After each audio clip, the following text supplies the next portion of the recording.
नमस्कार दोस्तों, इस वीडियो में हम बात करेंगे कल के लिए ब्रेकआउट स्टॉक्स के बारे में। और कल के लिए जो स्टॉक्स पिक किए हैं वो है अडानी पोर्ट्स और जीएनएफसी। तो ये दोनों स्टॉक्स या तो अपसाइड या डाउन साइड में ब्रेकआउट देने के लिए तैयार हैं। तो हम इस वीडियो में इन दोनों स्टॉक्स का प्राइस एक्शन का लेवल देखेंगे और किस लेवल से हमको अपसाइड या डाउन साइड ब्रेकआउट होने के बाद एक अच्छा मूवमेंट देखने को मिल सकता है, वो हम देखेंगे। तो फ्रेंड्स, मेरा नाम है राजीव और वेलकम टू माय चैनल न्यास ट्रेडिंग। तो चलिए टाइम वेस्ट किए बगैर शुरू करते हैं इन दोनों स्टॉक्स का चार्ट एनालिसिस। तो सबसे पहले बात करते हैं हम जीएनएफसी की। और जीएनएफसी में बात करने से पहले मैं बता दूं कि ये जो मैं एनालिसिस कर रहा हूँ ये वन डे टाइम फ्रेम पे है। हमारे पास यहाँ पे टॉप पर लेफ्ट कॉर्नर में बहुत सारे टाइम फ्रेम अवेलेबल होते हैं, लेकिन मैं वन डे टाइम फ्रेम का यूज़ करता हूँ क्योंकि जो इसके अंदर कन्विक्शन होता है, जो बुल्स एंड बियर्स का इन्वॉल्वमेंट होता है और उसके हिसाब से जो पैटर्न बनता है, चाहे वो पर्टिकुलरली आपका चार्ट पैटर्न हो, कैंडल स्टिक पैटर्न हो, वो काफ़ी कन्विंसिंग होता है। मतलब उसके बेस पे हम अंदाज़ा लगा सकते हैं कि मार्केट किस साइड जाने वाला है। फ्रेंड्स, हमको हमेशा ये ध्यान रखना है कि कोई भी प्रेडिक्शन सही नहीं होता है। शेयर मार्केट में कल क्या होने वाला है आज कोई नहीं बता सकता। अगर कोई ऐसा बोल रहा है कि मुझे पता है क्या होने वाला है तो वो झूठ बोल रहा है। बिल्कुल नहीं बता सकता है, वो आपका बेवकूफ़ बना रहा है। सिर्फ हाँ, गेस कर सकता है कोई भी। मैं भी आज ये प्रेडिक्शन कर रहा हूँ कि ये पॉसिबिलिटीज हो सकती है, सिर्फ पॉसिबिलिटीज हो सकती है, वो गेस कर रहा हूँ। ये होगा ही ये कोई नहीं बोल सकता। अगर ऐसा कोई बोल रहा है तो आप उससे बिल्कुल दूर रहिए, क्योंकि मार्केट अनप्रिडिक्टेबल है। कोई प्रिडिक्ट नहीं कर सकता है कल क्या होने वाला है। किसी को नहीं पता कौन बाइंग करने वाला है, कौन सेलिंग करने वाला है, कौन पोजीशन होल्ड करने वाला है, किसके पास कितना पैसा है, कौन कितना पैसा इनफ्लो करने वाला है, कौन कितना पैसा निकालने वाला है। अगर ये सारी चीज़ें अगर किसी को पता है तो हाँ, वो बोल सकता है कि मैं डेफिनेटली बता सकता हूँ कि कल मार्केट कहाँ जाने वाला है। और ये किसी को नहीं पता है कि किसके पास कितना पैसा है, कौन कितना डालने वाला है, कौन एफआईआई कितना डालने वाले हैं, डीआई कितना डालने वाले हैं, और मार्केट किस डायरेक्शन में जाएगा। तो और जो मैं मेथड यूज़ करता हूँ स्टॉक सिलेक्शन का और एंट्री का, वो बहुत सिंपल मेथड है। हमको क्या करना होता है कि जो आज की क्लोजिंग हुई है, अगर आज मार्केट बंद है तो प्रीवियस डे की जो क्लोजिंग हुई है उसके पास में एक सपोर्ट या रेजिस्टेंस का लेवल, अगर डाउन साइड में क्लोजिंग हुई तो सपोर्ट का लेवल ड्रॉ करूंगा, और अप साइड में क्लोजिंग हुई है तो एक रेजिस्टेंस का लेवल ड्रॉ करूंगा। अगर वो अपने क्रूशियल रेजिस्टेंस या सपोर्ट के लेवल पे है तो मैं उसके ब्रेकआउट होने का वेट करता हूँ। अगर मुझे वो ब्रेकआउट मिलता है, प्राइस एक्शन मिलता है, छोटा स्टॉप लॉस मिलता है, तो डेफिनेटली मैं एंट्री लेता हूँ और अपने डिफाइंड टारगेट तक होल्ड करता हूँ। तो इसमें क्या करना है कि देखिए कि यहाँ पे क्या हुआ है।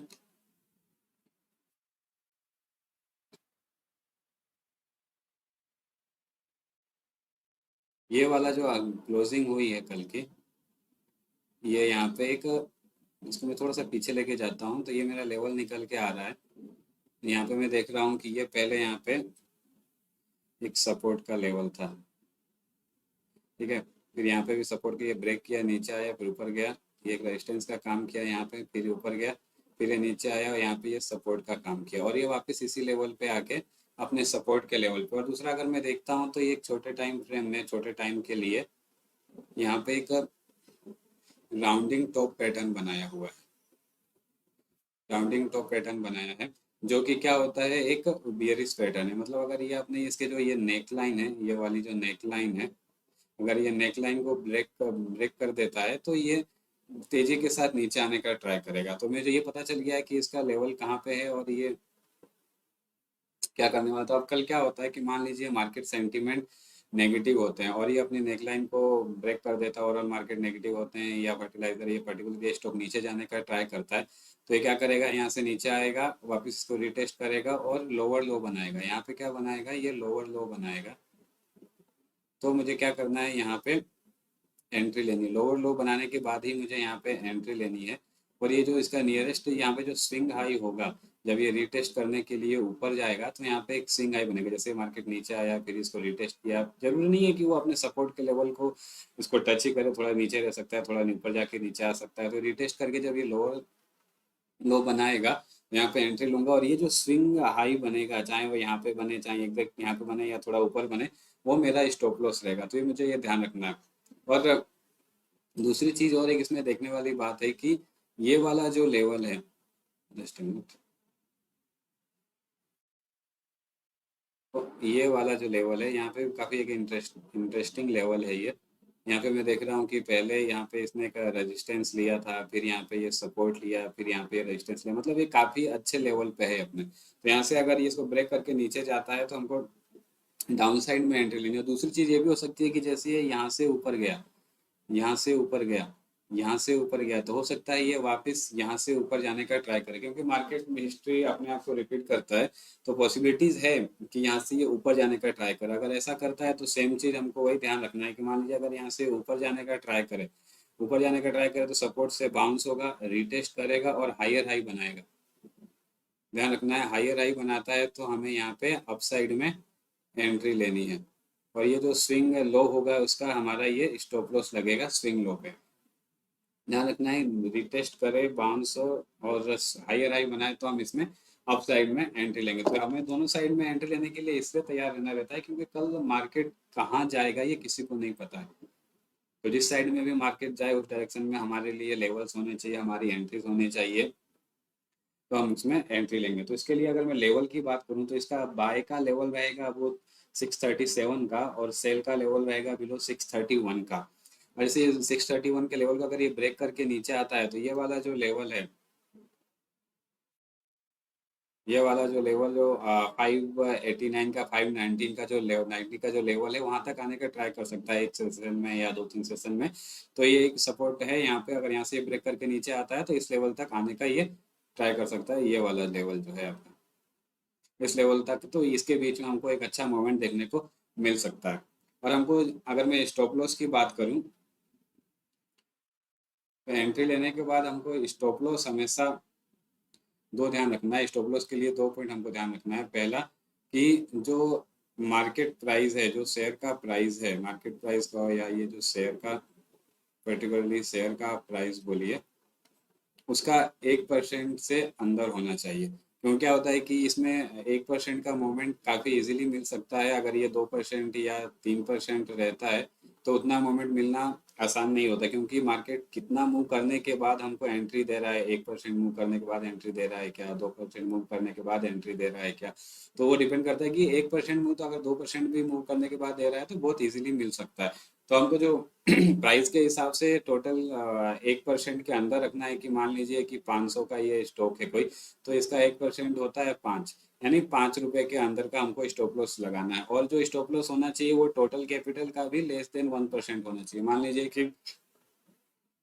लीजिए कि आपके पास 5,000 का कैपिटल है तो इसका 1% 500 रुपये होता है। तो जो नंबर ऑफ शेयर होंगे वो हम इस तरह से लेंगे कि जो टोटल हमारा स्टॉप लॉस की वैल्यू आएगी वो 500 से नीचे आनी चाहिए।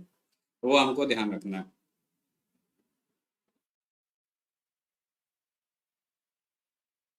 अब बात करते हैं हम अडानी पोर्ट्स की। अडानी पोर्ट्स में भी सिंपल, पहले हम देखेंगे कि जो प्रीवियस डे की क्लोजिंग है उसके पास हमको कोई अच्छा सा एक क्रूशियल लेवल मिल रहा है क्या। तो ये देखिए यहाँ पे मैं अगर निकाल के देखता हूँ तो बहुत दूर जाने की जरूरत नहीं है, यहाँ पे ही मुझे एक अच्छा रेजिस्टेंस का लेवल मिल रहा है।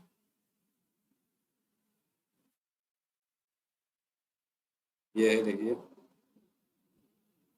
ये रेजिस्टेंस है, यहाँ पे गया रेजिस्टेंस से नीचे आया, फिर वापस ऊपर गया, यहाँ पे रेजिस्टेंस लिया और यहाँ पे भी कुछ रेजिस्टेंस लेने का। ये नॉर्मली क्या होता है कि सपोर्ट और जो रेजिस्टेंस होता है ना वो एक फिक्स पॉइंट नहीं होता है। फिक्स पॉइंट इसमें क्या होता है कि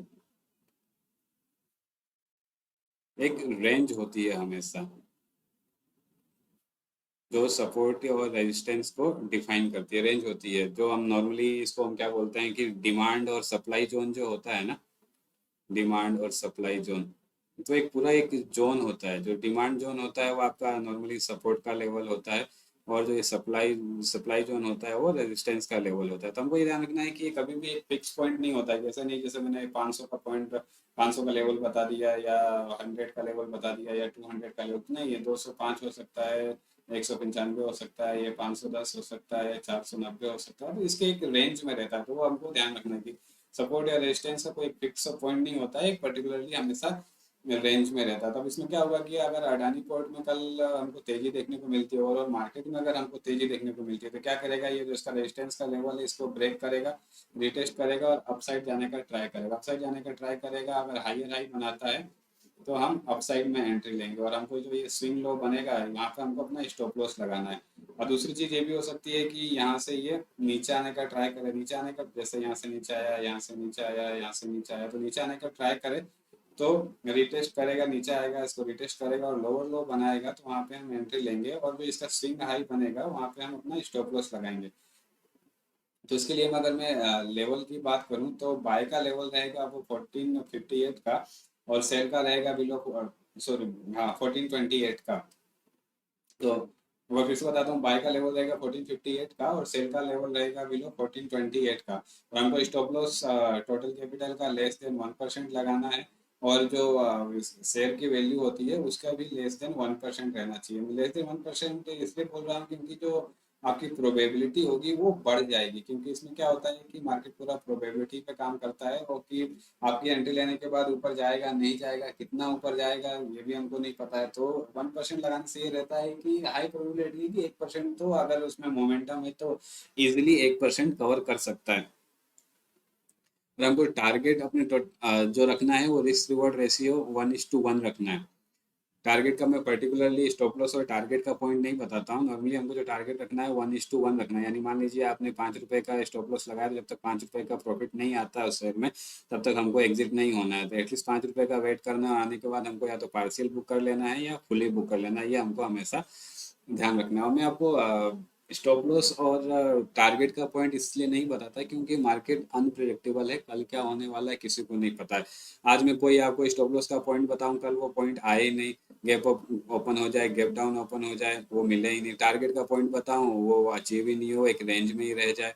तो हमको उसके पीछे नहीं भागना, हमको अपने थंब रूल पे काम करना है, ब्रेकआउट का वेट करना है, छोटे स्टॉप लॉस का वेट करना है, प्राइस एक्शन का वेट करना है, और अंदर मिलते हैं उसमें एंट्री लेना, 1:1 का टारगेट अचीव होने का वेट करना। हमको ये वेट नहीं करना है कि टारगेट का एक पर्टिकुलरली पॉइंट वेट करें या स्टॉप लॉस का कोई पर्टिकुलरली पॉइंट हो। जो हमारे पास दोनों वन टोटल कैपिटल का 1% और शेयर के वैल्यू का 1% के अगर अंदर मिलता है, दोनों चीज़ें पहले ये ध्यान रखना है कि 1% हो और जो नंबर ऑफ शेयर हो वो टोटल कैपिटल के 1% के अंदर हो। तो इस तरीके से हमको इसमें एंट्री लेनी है। तो फ्रेंड्स ये थे कल के कुछ स्टॉक जिन पे हम वॉच करने वाले हैं। होप ये वीडियो आपको अच्छा लगा हो। अगर अच्छा लगा तो वीडियो को लाइक करिए, चैनल को सब्सक्राइब करिए और इसको ज़्यादा से ज़्यादा शेयर करिए।